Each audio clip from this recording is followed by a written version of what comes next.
Ladies and gentlemen, thank you very much for joining us this edition of Leak Project. I am your host, Rex Bear, and we have Matthew LaCroix with us. Now, Matthew's been on Decoders of Truth. He has a really cool YouTube page, Matthew LaCroix on YouTube. Now, his last name is spelled Lacroix, and he's also got a Facebook page, The Illusion of Us. He authored The Illusion of Us. I had the opportunity to interview him several months ago. Great podcast, wonderful reviews. And what we're going to discuss today is incredible. It is the battle of the eagle and the serpent. If you look throughout history, throughout items of antiquity, sacred works, and stuff that's available to the public, you're going to see symbology of the eagle and the serpent. And it seems like the serpent is oftentimes looked at as something dark or evil or Satan himself.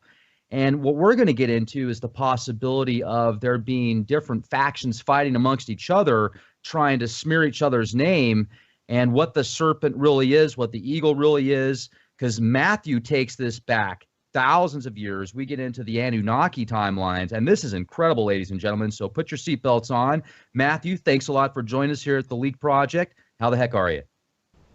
Hey, I'm great. I'm so glad to be back here. Thanks, Rex.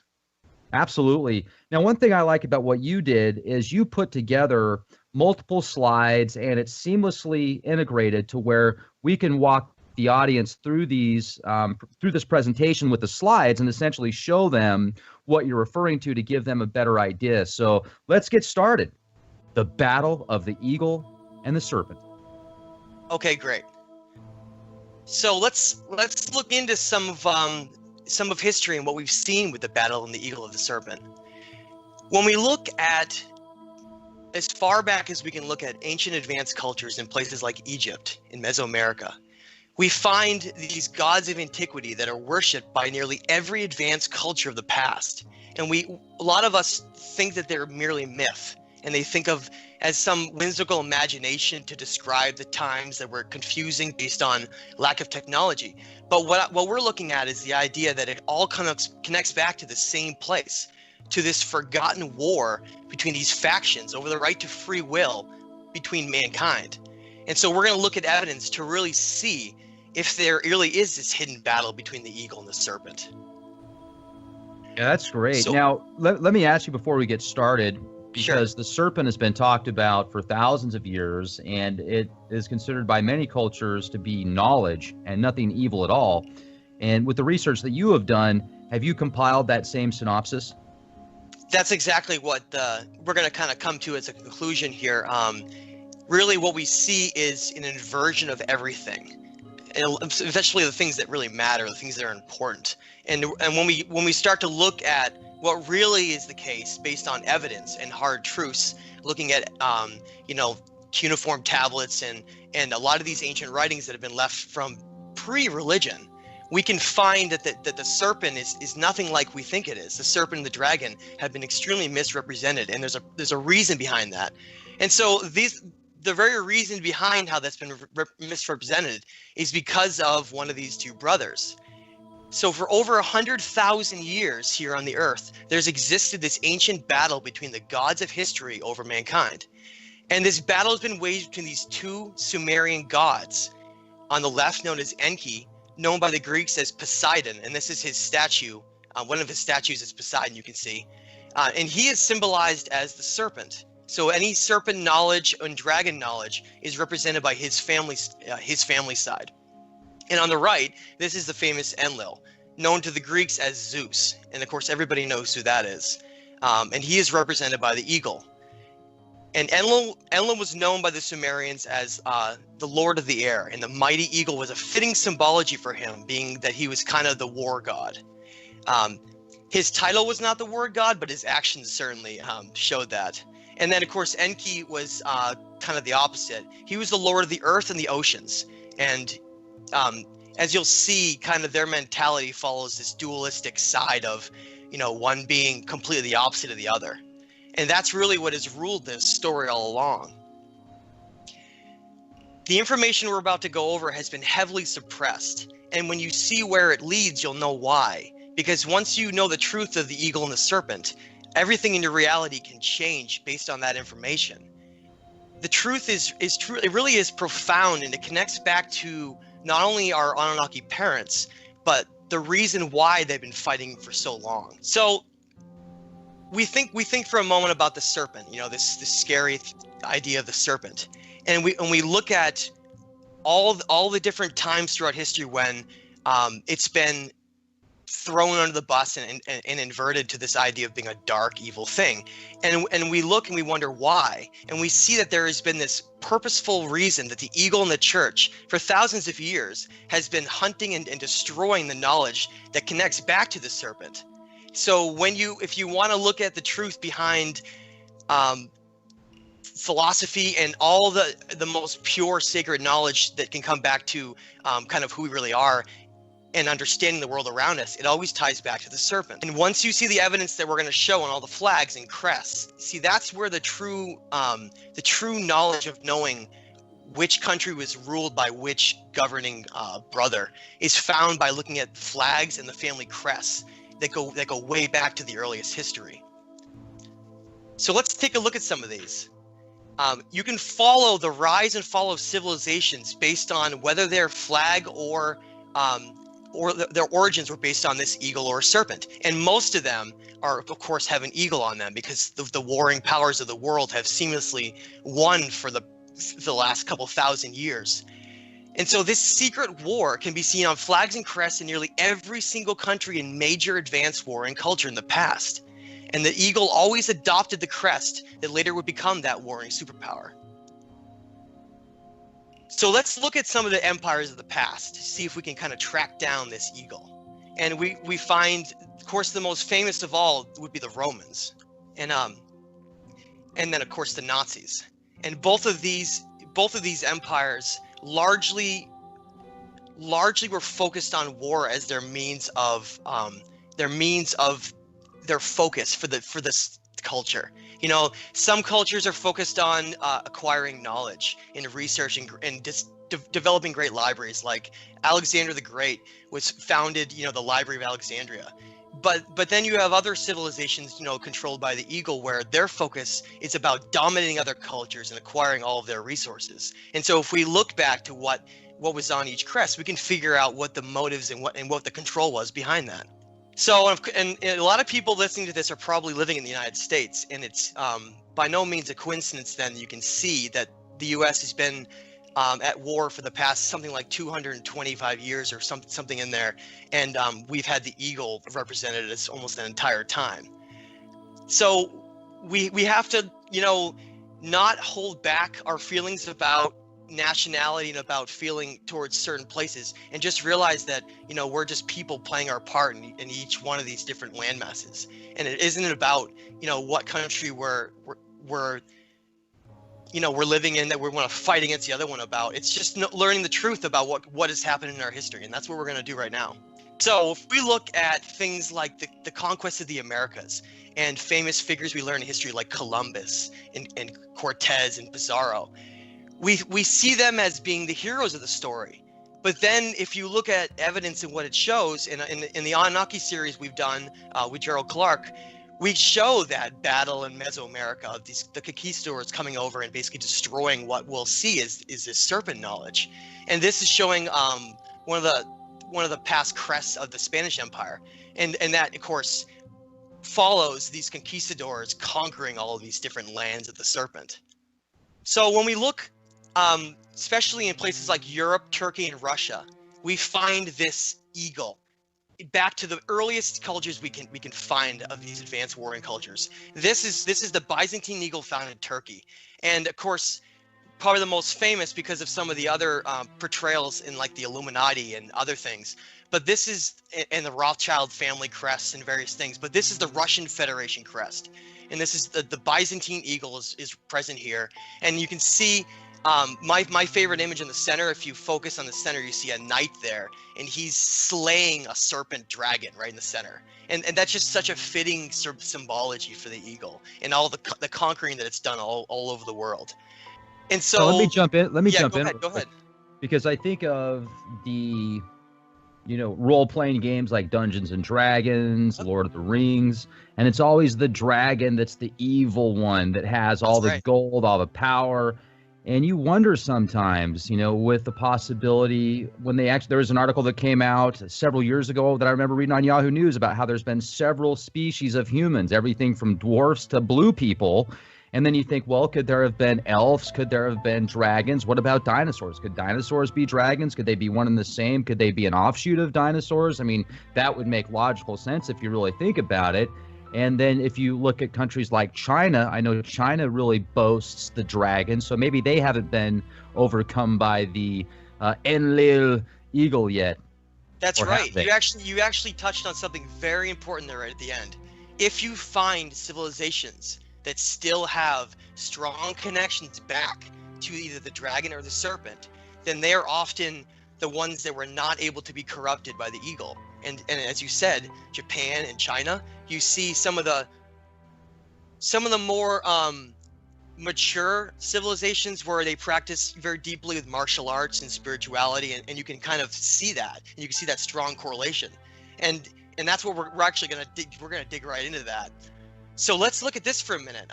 You can kind of look around the world and follow this. By following the flags and crests of the various countries all throughout the world, you can see that the past is ultimately the ultimate history lesson really in finding out the truth.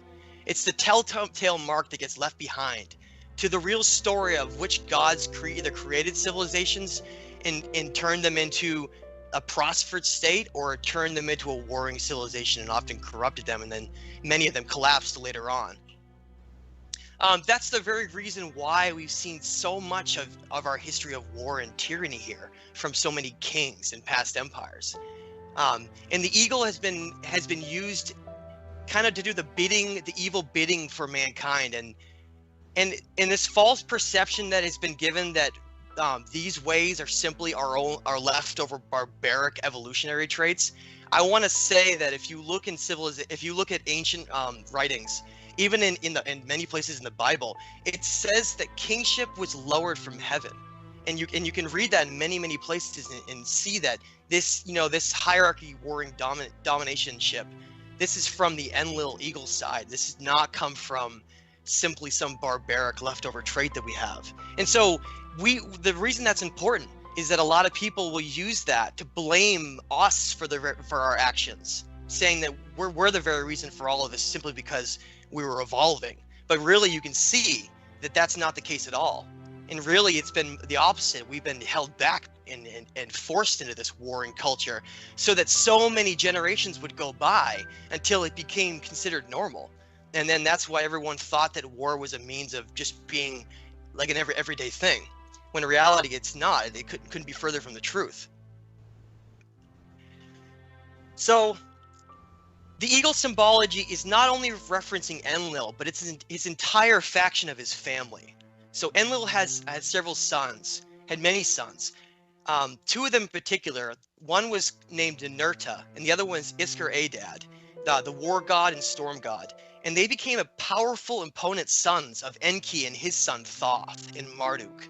So right there you see you have Poseidon and Zeus, and then they each have children who are fighting against each other in factions. And one civilization is created, taught through the serpent knowledge, and the other one is then attacked by the warring gods and then corrupted by blood sacrifice and those means. And you can follow that all throughout history. And so this battle between the families simply utilizing mankind's early primitive ways, it was just fighting between this battle and serpent knowledge, because Enki and his family always aspired to creating civilizations that were based on the teachings of the creator of all, and about expanding consciousness and becoming who you really were, and about utilizing the earth around you in the universe. It was about kind of a collective consciousness, a global consciousness, and a universal consciousness. And Enlil's side has always been about the war dominating culture of just taking resources and kind of being a powerful military might. And so you can follow that with all of these civilizations throughout history, and we can go through some of those right now. So Ninurta, one of Enlil's sons, he really, to me, is the great puppet master underneath his father behind the Roman Empire in a lot of these conquering war empires. The Byzantine eagle, known as the double-headed eagle, is his symbol. So anytime you see a double-headed eagle, it's run by one of Zeus's sons, known as Nerurta, who is the god of war. And so this is also called the Byzantine eagle, which came out of Turkey. And that's kind of where this story kind of begins. And so if we look at where the beginnings of where the eagle was able to conquer and take over, it kind of began with the Romans. In 313 AD, the Roman Empire Constantine I decreed that Christianity became the official religion of the people in the empire. And this may seem really a peculiar move to most who follow history, since the Roman Empire has persecuted the following of Christianity for years, with of course the crucifying of Jesus being the most famous example of all. So it may seem strange all of a sudden that they turn around and they start embracing Christianity. Thousands have been killed and persecuted by the Roman Empire. So why all of a sudden would the Romans change their stance? How many countless Christians and those following the early serpent knowledge did they crucify and kill, only to then embrace it later? This was the critical moment that represents the point when the ancient Gnostic serpent teachings of the past were taken by the mighty eagle and edited, rewritten, and turned into the ultimate form of control by stripping its purpose down to worship false gods, which demanded war and sacrifice. So if you go read the modern Bible, you'll see that there are places in there where you can, if your wife is not faithful or whatever, it's okay for her to be stoned to death, or all these really just horrible things in there. And those are all the remnants of the fact that what was originally pure knowledge and wisdom was rewritten for control. And we can go further into that. In 330 AD, as the Roman Empire lay in pieces on the brink of collapse, Emperor Constantine I decided to move all of his forces and power to a new capital called Constantinople, which in northern Turkey, which eventually became Istanbul, in honor of his supposed greatness. So he just named the entire city after himself. So there, the Roman Empire reorganized under the previous failing model, and they decided, instead of just conquering others in terms of kind of a blind race, they were going to kind of change their tactic, and they targeted religion as a kind of a psychological control. And they realized that religion was the ultimate way you could make people fight for you, by making you believe that something was willed by the gods, or willed by God in their case. So we look at the Byzantine eagle then spread its way across the world and infiltrated religion, and they were able to rewrite a lot of these teachings. And you can still find this double-headed Byzantine eagle in a lot of these Catholic churches still. This is one in Spain, and you can still find that today. It's a remnant of the past. So with vast armies now at their disposal, because as you can remember, the Roman Empire collapsed, but because they reorganized it in Turkey, it was able to kind of take on the Christian Empire in the Holy Lands. And that's kind of how the Roman Empire was able to survive in a different form. And it became essentially the Christian Empire. So basically, with their vast armies, they were able to control this ancient Gnostic and pagan wisdom by conquering the lands and destroying anything they found that wasn't following this decree of that was decided by these kings of Christianity. So we're going to find out what knowledge really was lost about the serpent, and it has nearly been lost, and what we can find by looking at the true evidence that's left now. And the place to find that knowledge, to see where it originally came from, is a very unexpected place. And most people would laugh at you, and a lot of people would laugh if they heard the idea of a place like Atlantis. Yet Atlantis is spoken about in so many different, past writings, and there's concrete evidence that it truly existed. So, west of Morocco in the Canary Islands, according to all of the legends and the writings that we've been handed down, existed once a subcontinent that was named after, of course, our Atlantic Ocean, called Atlantis. And it was a large island subcontinent landmass. And we find that information on who told us where it came from, and the most valuable record comes from Plato of all people. And if we look at Plato and the works that he's done and the influence that it's had throughout society, we can, it's kind of peculiar, I think, and amazing that when he talks about Atlantis in his writings in places like the Timaeus and Critias, people decided to ignore that. But where all of his other writings that talk about philosophy, that those are okay. And so there's selective knowledge that's been chosen here. But Plato himself talked extensively about Atlantis, and he said it existed 9,000 years before him, or somewhere around 12,000 years ago. And so in some of Plato's writings, in the Timaeus and Critias, he mentions that Plato can be found west of the Pillars of Hercules, which if you look into what the Pillars of Hercules are, you can see that there's strong evidence that says that it's the Straits of Gibraltar. And then it begins to make sense with all these maps. It really begins to connect when you look at these maps and you see, okay, it lines up exactly with what Plato and a lot of these other people said. Well, what was in Atlantis that was so important? You know, we got to start wondering what made Atlantis so important. Everyone talks about the legends of Atlantis and all the things it left behind. Was it simply just a utopian city that had a beautiful, pure place? That's not what really mattered the most.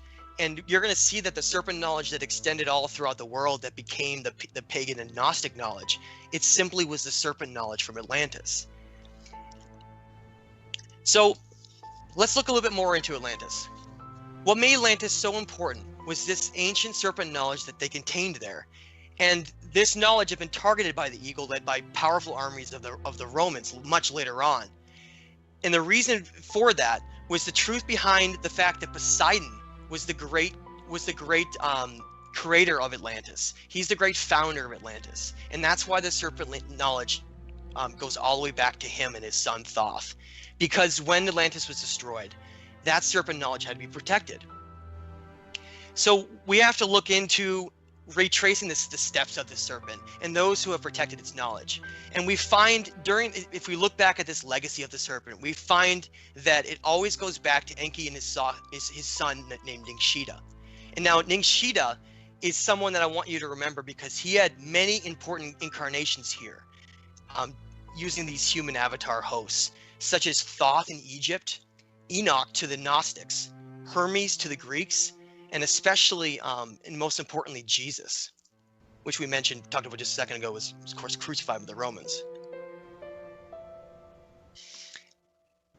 So once you think back on that, look at the sheer brutality they had against the Christians, with, of course, was kind of being led by Jesus and his teachings. And that tells you why they were trying to stomp them out and destroy them before they could ever get out and pass there. And they were stopped essentially at that point and lost for so long until they've kind of just now started to come back. So much has been lost from our earlier time period. And there's only these small fragments that still remain. Much of the serpent knowledge, like Rex mentioned earlier, there's still some dragon and serpent knowledge that's extensive throughout Asia, in places like China and Japan. But the most extensive evidence we still have for stone monuments and writings comes from Mesoamerica. That's where we can really see that the serpent knowledge reigned for years and years and years until it was finally destroyed. So the reason behind these teachings of Atlantis and the serpent knowledge of Mesoamerica was that when Atlantis was destroyed, that serpent knowledge needed to go somewhere. And largely that's how the civilizations of Thoth were then created in Mesoamerica, to kind of honor and then carry on what was lost from Atlantis. So let's go a little bit deeper into here. I really like that guy's hat. Oh yeah, so this might be really kind of familiar to a lot of people. You know, a lot of people may be familiar if you live in the United States or a lot of other parts of the world, down through Mexico and South America, of having a plumed serpent or like a plumed headdress or just any kind of a feathered headdress on their head. And the most important thing that I need to recognize here is that this is an example of information and knowledge that's been misrepresented, because I, throughout all of my time until just within learning about this, thought that the feathers on Native Americans shared all throughout the United States, down through Mexico and down through Central America and South America, was based on the eagle and the bird. But what it actually represented was the plumed serpent. And that's why a second ago I showed this. These statues all throughout Mesoamerica simply represented the plumed serpent. And if you think about what a plumed serpent is, it's simply just a dragon. And so that's how they use all of these things, these symbols as metaphors, and we just simply don't get it. We think, oh, there's nothing like that looks like that. It's crazy. Whereas these cultures were thinking way ahead of us, and they're trying to show metaphors to explain what they were trying to say.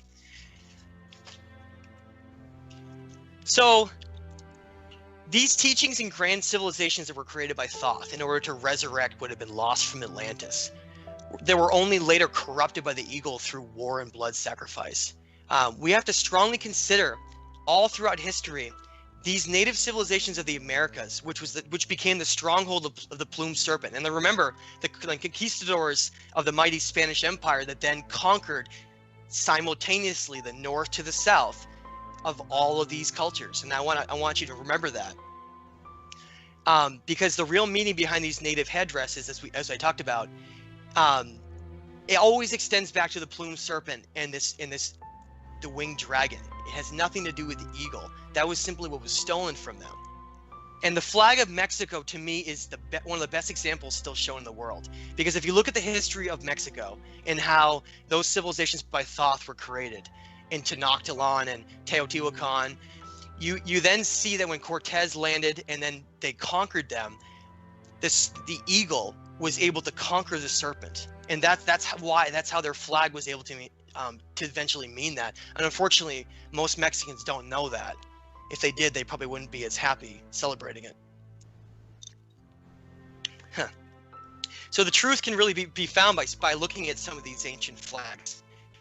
In my book, The Illusion of Us, I talk about how a great veil has been placed over much of society, creating a false narrative of our history by controlling the information of the past and our purpose. That's how I was saying all of these symbols have been inverted and been made to believe the opposite of what they really are.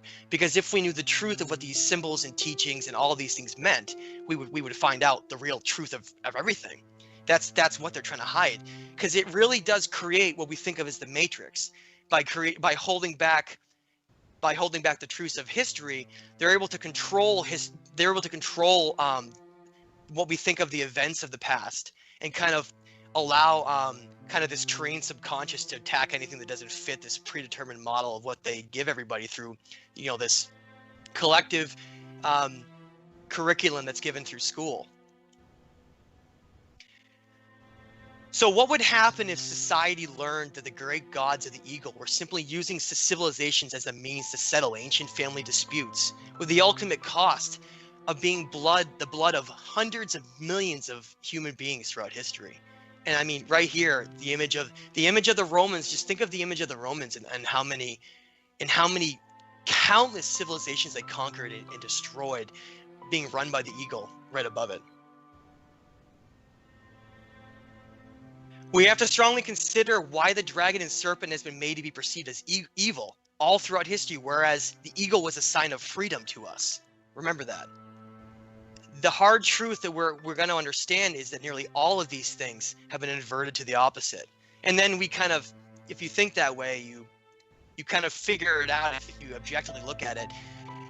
One of the greatest pieces I have for understanding this was in Manly P. Hall's Secret Teaching of All Ages. In the story of Poimandres, you learn that the dragon actually represents the great mind and consciousness of the universe. So, back to the creator of all. Hence the polluted term of God, the real God, being mankind's immortal teacher and guide. So that's when you start to put that together, you see why the serpent and the plumed serpent, the serpent and the plumed leading to the dragon has been demonized and inverted, because it ultimately connects back to what the real God is, and not how Enlil and his forces have pretended that they were God all along. These great beings of Yahweh and Jehovah in the Bible are of course not actually God, but Enlil and his family mimicking that they are God to control and enslave humanity. Many important teachings have been inverted, like the number 13 being entrenched us. And by the way, tomorrow is Friday, number 13th. So remember that tomorrow. Number 13th has been entrenched in us to be unlucky. And everyone thinks that way. So whenever it comes around, people don't want to talk about it, or they stay home because something might happen to them. And the amazing thing you'll learn is if you read through the Mayan codexes and you read through the Emerald Tablets, you'll find out that the number 13, if you add up all the different dimensions of what they consider, actually represented the domain of the creator of all. So it was the creator of all's number for 13. And that's simply how, another one of these examples of how things have been inverted to what they really are. And my favorite example that's been inverted would be the great Sumerian god known as Isis, who is known as Ninhursag or Ninmah. And if you look through history and you look through the evidence, you'll read that she was the fertility goddess of mankind, kind of the mother of mankind. And you get the word mother from her name. So we got the name mother from her. So here you have what we should be considering the ultimate female that we should be worshiping, our great mother. And instead, it's been completely inverted to mean this orchestrated terrorist group that runs around Syria that's been propped up to kind of both instill fear and also destroy the remnants of the past. Known as ISIS, and I don't like to use that name for them, but these hired mercenaries of the Eagle are starting to be exposed now and taken down. But they have run through Syria, and we have lost so many ancient Sumerian tablets and writings that they've destroyed. And just like these ancient armies of the past, with the burning of the Library of Alexandria and all these other places that were destroyed, it's simply just a means to destroy the serpent knowledge. Nothing has changed from that.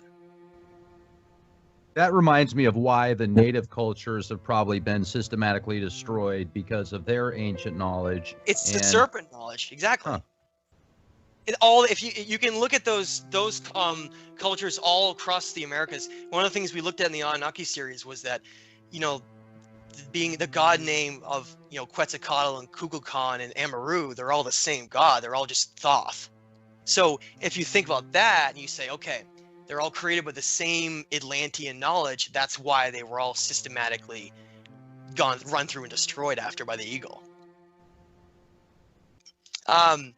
So if we look at this correlation for thousands of years, we see the Eagle running our civilizations and cultures and societies. Of course, and that's run under Enlil's side of the family, and they've been battling based on their ancient disagreements that they've always had between each other. The idea that they don't like how mankind is run, and so they fight to have it run a certain way. And the Eagle is during this time of Pisces, during this zodiacal period, has of course been able to run and control the entire our civilizations for so long, and that's why they've been the way they have. Do you think things are changing now? Yeah, well, as we enter the time of Aquarius, that's why they've been repeatedly trying to start World War III, but they've been not able to, and that's because they're not the Eagle is no longer in control anymore. Now, here's my favorite representation, Rex. It goes way back to the Garden of Eden, where the famous story everyone knows, that we're told that the serpent tempts Adam and Eve with knowledge of good and evil, or the freeing of their consciousness. And that this great gift is imparted by the serpent, and yet in the modern Bible and religion, it's taught that the serpent is the devil and that it's tempted with evil things and it's portrayed as evil. But just like all those other things, go ahead. Let me jump in, because I've actually read through the Nag Hammadi treaties. I brought this up before, but in the secret book of John, which is a lot less tainted than the majority of the biblical records people have access to, it's just as old. It has a completely different spin on the serpent. The serpent actually tries to help Eve. The serpent is trying to protect Eve from the archons, and it's just incredible. Isn't that amazing? And you just mentioned you were talking about the Nagamani Library and the Book of Enoch, and these are writings that I'm about to go over in a minute here. But those are the pure serpent teachings that were being targeted. That was the whole point of them trying to rid those, so that they wouldn't be around anymore to ever come up, so that no one could ever find the truth of any of this. When Atlantis was destroyed from cataclysms and deluges, I mentioned that this knowledge traveled to all the places across the world that had this knowledge back to the stars and the serpent. And of course, the most famous is in Egypt with the Great Pyramids. But it's all throughout the world where it spread across. And so we just look at places like Mesoamerica, and we find the strongest evidence back to the serpent. This is in Chichen Itza, and you can see this was the god Kukulkan, who I mentioned was the same god back to the Mayas. But you can also trace this back to the Hopi and Puebla of the United States, and then all the way down to the Inca, which had the god Amaru in South America. I mentioned this before, but I want to bring it up again because it's important. The Aztec god was known as Quetzalcoatl, and the Mayan god was known as Kukulkan.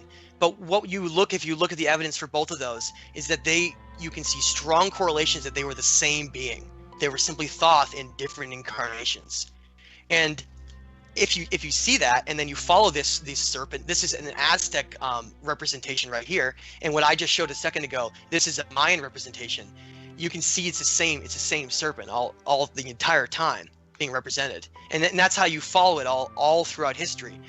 And all these incarnations of Thoth were because he took on. You can read about how in the Emerald Tablets, he decided instead of having an eternal life of the gods in heaven, he would stay behind and be mankind's eternal teacher until the days of darkness of Pisces had passed.